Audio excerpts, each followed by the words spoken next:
Thank you for joining us. First tonight at 6, a Fox 10 News alert out of Los Angeles where evacuations are underway after a fast-moving wildfire fueled by powerful and dangerous Santa Ana winds.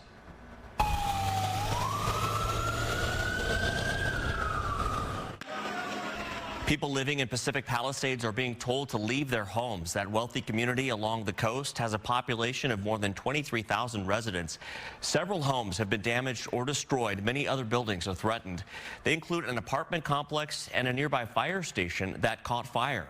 Flames have charred more than 1,200 acres, and this could be the strongest Santa Ana windstorm in years.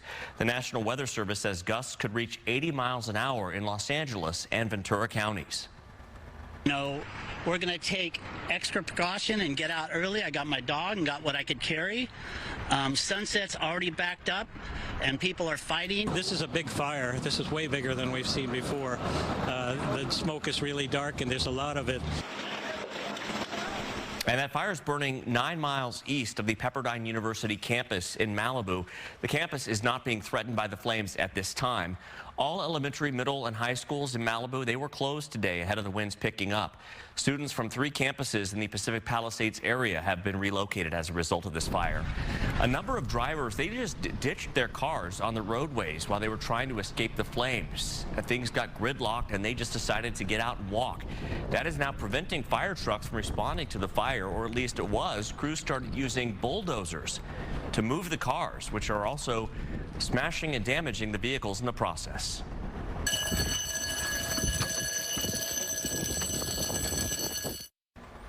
And a reporter with our Fox affiliate in Los Angeles covering the fire jumped into action this afternoon.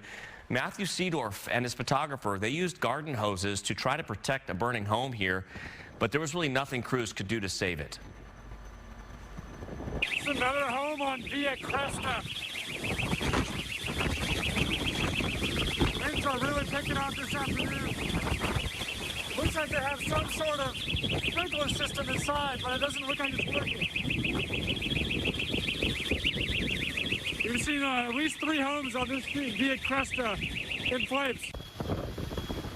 The LA Fire Department says nearly 30,000 people are under evacuation orders and more than 13,000 buildings are being threatened by those flames. Stay with Fox 10 for continuing coverage of the California wildfire. We'll have the latest on air and online.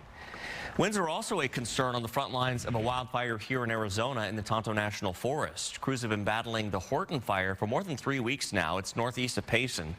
Flames have charred nearly 11 square miles, and the firefighters there are conducting firing operations, trying to slow the spread of the flames. The fire is 19% contained tonight.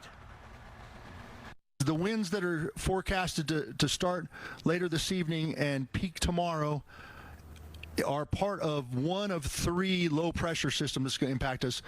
And if the wind modeling is right, those winds out of the northeast are going to come down, and there's areas along Highway 260 where those winds are going to hit 50 to 60 miles an hour.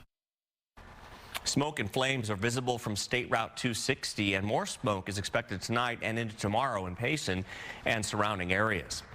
Windy conditions in northwestern Arizona. This is what it looked like late this afternoon at the Lake Havasu waterfront. You see the palm trees there swaying in the wind, and there are high wind warnings and wind advisories through tomorrow in areas including Lake Havasu, Lake Mead, and Lake Mojave. Cooler temperatures are expected in Metro Phoenix and across the state as a cold front moves in, and we could be actually getting some rain. Meteorologist Erica Horvatine is live with a look at the forecast. Erica, I said it with a question mark because I know, we've been waiting for it for so long. I know, and today the models are just tapering off that rainfall, so we are hoping to still get some of that rain, but it will be overnight after midnight. And we're also going to be dealing with just all this wind across this state. That wind started to pick up today, gusts up to 49 in Bullhead City, 37 in Kingman, 35-mile-per-hour gusts in Flagstaff, and 38-mile-per-hour winds in Sedona. We even saw 24-mile-per-hour gusts in Phoenix, so the trees were definitely swaying around out there. Currently, those winds really haven't dropped off too much in some of these areas. We are going to be seeing that wind pick up through the night, all thanks to the placement of the storm system. That low is just to the south of our state line. So our current wind speeds, that's sustained winds, are up to 13 in Phoenix, 24 in Sedona, and 14 in Flagstaff. But overnight, we could see those approaching 30 to 40 miles per hour. So I'll be tracking that in the full forecast. A look at satellite and radar shows a lot of green out there, but as you walk outside, you'll know it is not raining. We are not seeing much of that make it to the ground. That's because our dew points are so low. With dew points in the teens, that means we have little moisture in our lower atmosphere. So a lot of that rain in the clouds is going to evaporate before it makes it to the ground, and we call that virga. So you may have seen that virga look in the clouds this afternoon, but I will say Flagstaff is already seeing some snow at Snowball, so that's good news.